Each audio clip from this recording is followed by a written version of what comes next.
Oigan, si ustedes son amantes de la historia, pero también de la vida en la Ciudad de México, hoy les hablamos de un lugar que es para ustedes, el Archivo Histórico de la Ciudad de México, Carlos Sigüenza y Góngora. Es un recinto que preserva la memoria histórica y también la identidad de la capital del país. ¿Dónde se encuentra? ¿Qué documentos hay en su acervo? ¿Por qué es importante un lugar como este en medio de una gran urbe? Bueno, pues todo esto nos va a platicar hoy Juan Gerardo López, él es director del Archivo Histórico de la Ciudad de México. Bienvenido, muchísimas gracias por estar esta mañana con nosotros, por acompañarnos. Bienvenido en casa, nuestros mejores deseos para el 2021. Y este es un llamado a todos los amantes de la historia, pero sobre todo de la vida en la Ciudad de México. ¿Qué tiene el Archivo Histórico para nosotros? Bienvenido. Bienvenido.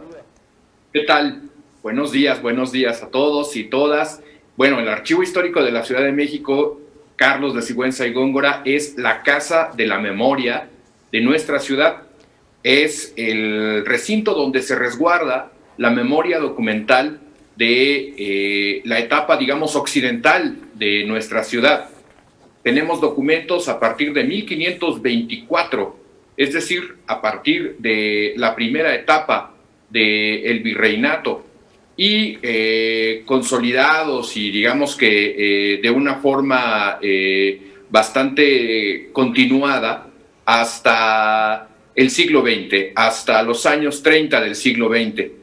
Y bueno, pues como todo archivo, pues es el testimonio de la actividad que han tenido las instituciones de nuestra ciudad. En principio, el Ayuntamiento de México, que fue la primera institución occidental que existió, que tenía la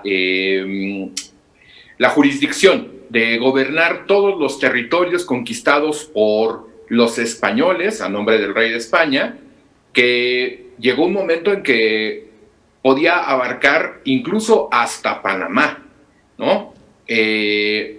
Pero bueno, está este fondo que es el Fondo Ayuntamiento de la Ciudad de México, donde tenemos las actas de cabildo, los expedientes que se elevaban al conocimiento del cabildo y sobre los cuales había que tomar resoluciones de asuntos tan importantes como la entrega de solares, el reparto de agua, los transportes y en fin, todo lo que se resuelve en las instituciones públicas y lo que se resolvía en las instituciones públicas de aquella institución, de aquella etapa, perdón.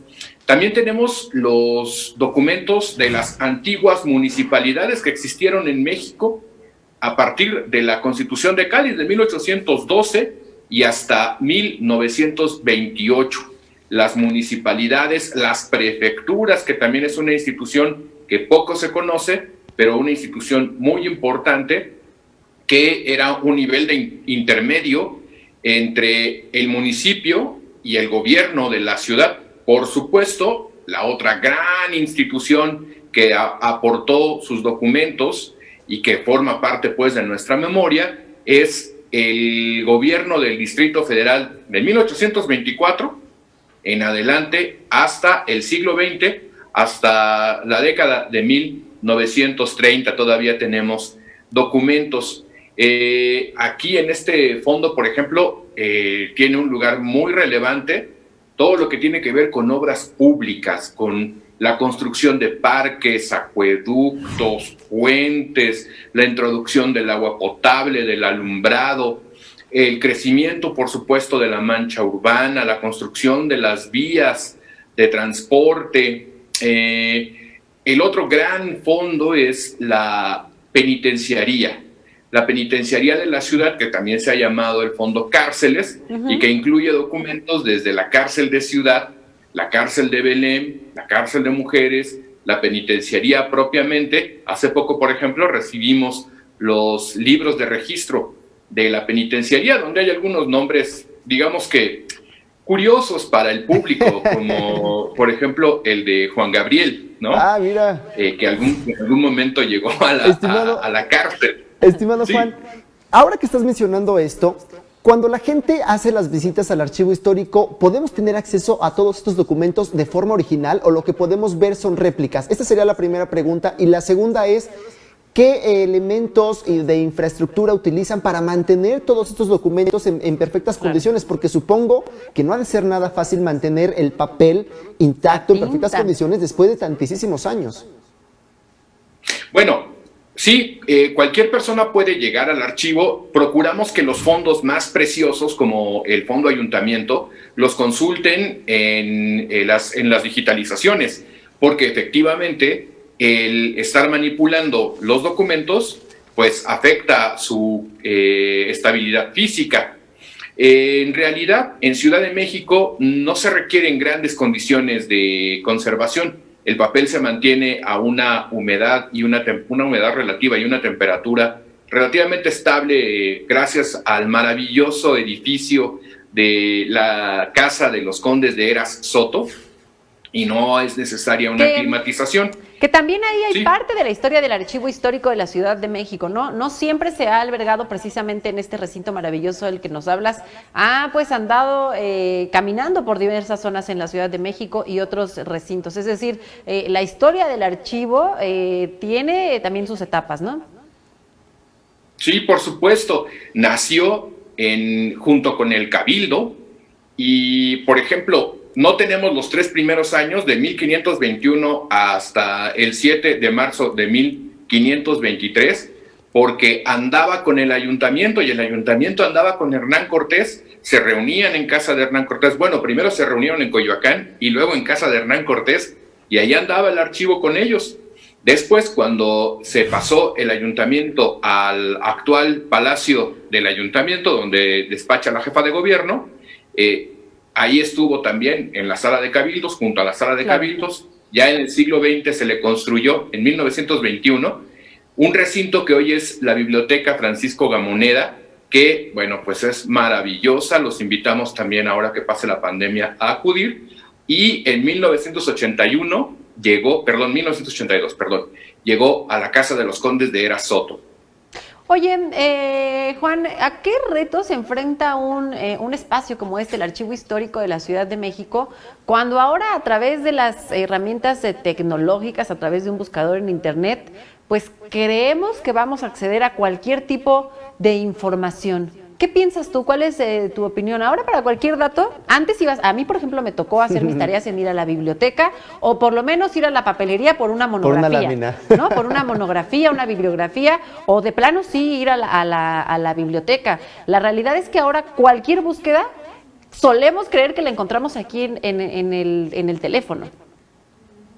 Claro, pues mira, eso sería un ideal. La verdad es que yo, antes que ver a la tecnología como un obstáculo, la veo como un medio para difundir.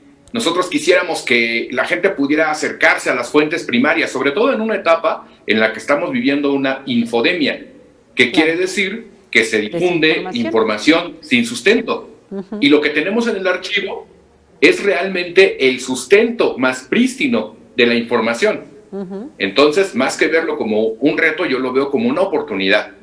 Estamos trabajando muy duro en el archivo para que pronto podamos tener toda la base de datos en línea, y podamos también montarle las imágenes, de modo tal que cualquier persona que se interese por algún documento realmente pueda meterse al archivo desde su computadora o incluso desde su teléfono. Ojalá que pronto podamos llegar a ese momento, porque tendremos la posibilidad de conocer nuestra historia de primera mano. Claro. Estimado, pero a ver, no sé si coincidas conmigo, podemos pensar que todo el archivo se va a digitalizar y que lo podemos consultar desde nuestro celular o en la computadora, pero creo que también existe como esta magia de tener el papel físico, ver el documento y decir, wow, o sea, esto me remonta a tanta historia. Imagínate por cuántas manos ha pasado, por todos los lugares que no ha vivido y por supuesto, pues la naturaleza del mismo. ¿Tú qué piensas de esto?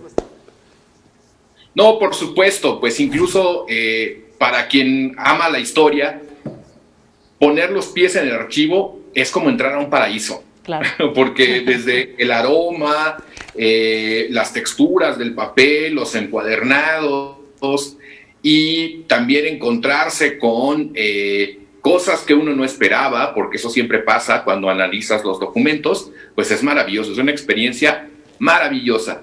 Ahora, pensemos en que quizás no todos puedan hacerlo, pero hay una oportunidad. porque nosotros los viernes estamos haciendo, ahora en la pandemia no, pero cuando regresemos nuevamente a la actividad, todos los viernes hay visitas guiadas. Mira. Y pueden ir y entrar al archivo y ver los pasillos llenos de expedientes y vivir donde vive la historia. No se vayan a ver Harry Potter, váyanse directo al archivo histórico de la Ciudad de México. Al archivo histórico de la Ciudad También, de México. no pasa nada. Muchísimas gracias, Jean André Merino, cofundador muchísimas gracias, perdóname, te cambié el nombre. Juan Gerardo López, director de Archivo Histórico de la Ciudad de México, una disculpa. Y bueno, pues gracias por habernos acompañado esta mañana. Esperemos que cuando el semáforo epidemiológico así lo permita, puedan retomar estas visitas guiadas los viernes. Seguramente será una experiencia extraordinaria. Yo ya me apunté. Apuntada también. Por ahí nos vemos, Juan. Bienvenidos, bienvenidas y bienvenidos todos. Que tengas muy buen año, Juan. Un fuerte Muchas abrazo a la gracias, Juan. distancia. Muy buenos días. Igualmente, buen año a todas.